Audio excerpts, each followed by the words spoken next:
Our next speaker is Dr. Frank Aswani. Originally from Kenya, he is now based in Johannesburg. He runs the Africa Venture Philanthropy Alliance, which seeks to combine the soul of philanthropy with the rigors of investment analysis. Frank will share with us both AVPA's approach to deal making, especially through their brand new investment platform, and he will also share some insights from his time working in the area of education.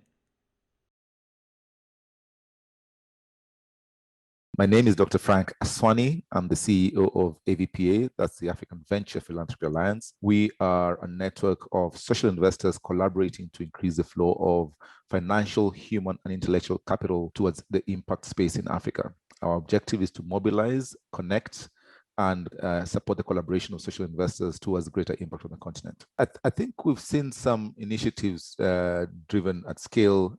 We've seen initiatives in health, especially if you look at things like the healthcare impact delivered by, supported by the USAID in HIV drug distribution. We've seen what that's done to countries like South Africa. We've seen that what's that done to reduction of the rates of HIV. We've seen what the impact in programs like maternal healthcare. We've seen impact of programs like access to education, where we now look at Africa and there's a huge number of kids who are now going to school.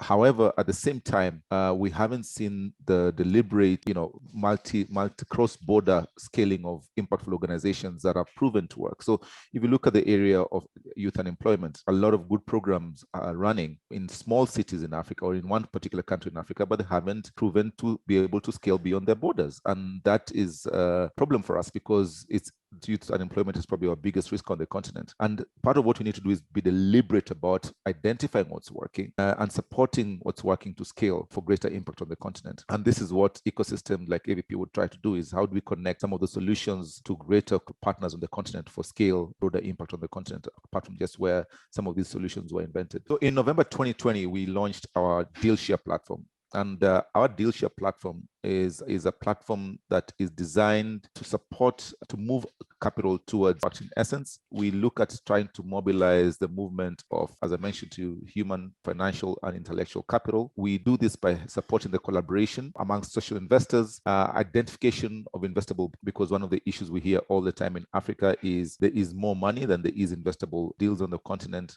And also the support and supply of non-financial capital, because it's not always about money in many cases. Sometimes it's about the fact that there isn't the required non-financial support to enable these businesses or impact organizations to grow. So through the DealShare platform, we connect investors to investable social deals and to each other for greater co-investment and collaboration. We help people coming from outside find an African co-investment community, but also existing African investors find additional capital for growth, scale, or exit. And the DealShare platform is live and running at the moment on our platform. So anyone who's looking to drive more capital towards the impact as well. The 15 deals we've got listed so far, one's already got the capital required. Others are at various stages of negotiation and discussion with various investors, and we believe we'll start seeing many of them get access to capital in the next couple of months. As you imagine, this is can be a fairly prolonged process, but we are very optimistic that this will happen. On the back end, we've also supported a couple of initiatives connect social investors around a very specific issue. We had a healthcare company come to us and say they want to seed up an African primary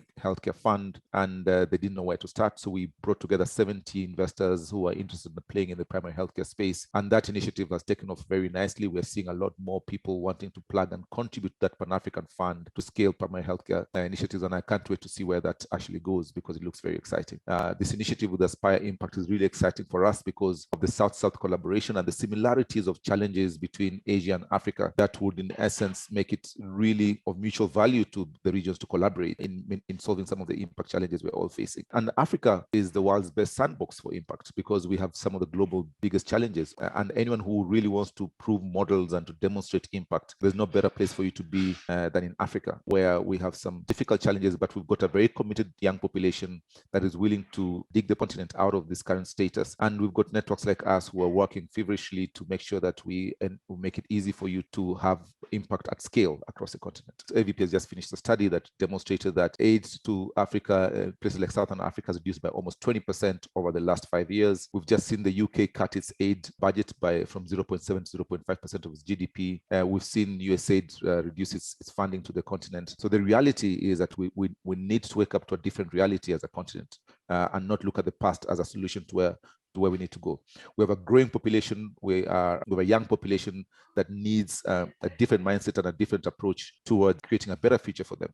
And I think what really needs to change is, first of all, just awareness of the people who are deploying capital on the continent about the need to really apply innovative financing principles in mobilizing capital, because we don't have enough capital in the social sector. We need to think how we can collaborate with the private sector to crowd in capital from the private sector. But that needs a lot more African social investors to be innovative financing smart. So a big chunk of that will need investor education on innovative finance. That, I think, is one of the first things we need to look at. And then secondly, we need to work with governments to create enabling environments through some policy changes. So for example, in Africa, it's only in South Africa that you get tax exemptions for donating to nonprofits. I think if other countries pick some of those regulations up and adopted them, we'll get a lot more capital coming into the social investment space. And then the other thing I think we need to do is try and see how we can make impact mainstream, especially within our private sector players. Africa is largely driven by the corporate sector.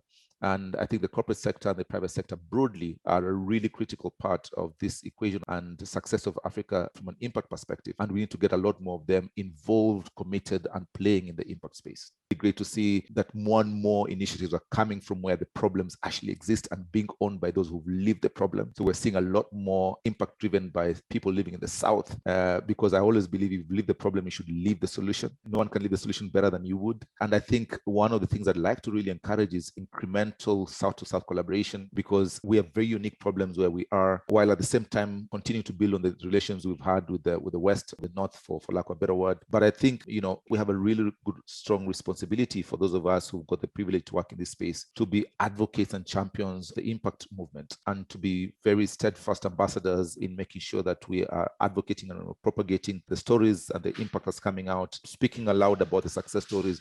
We're learning from our mistakes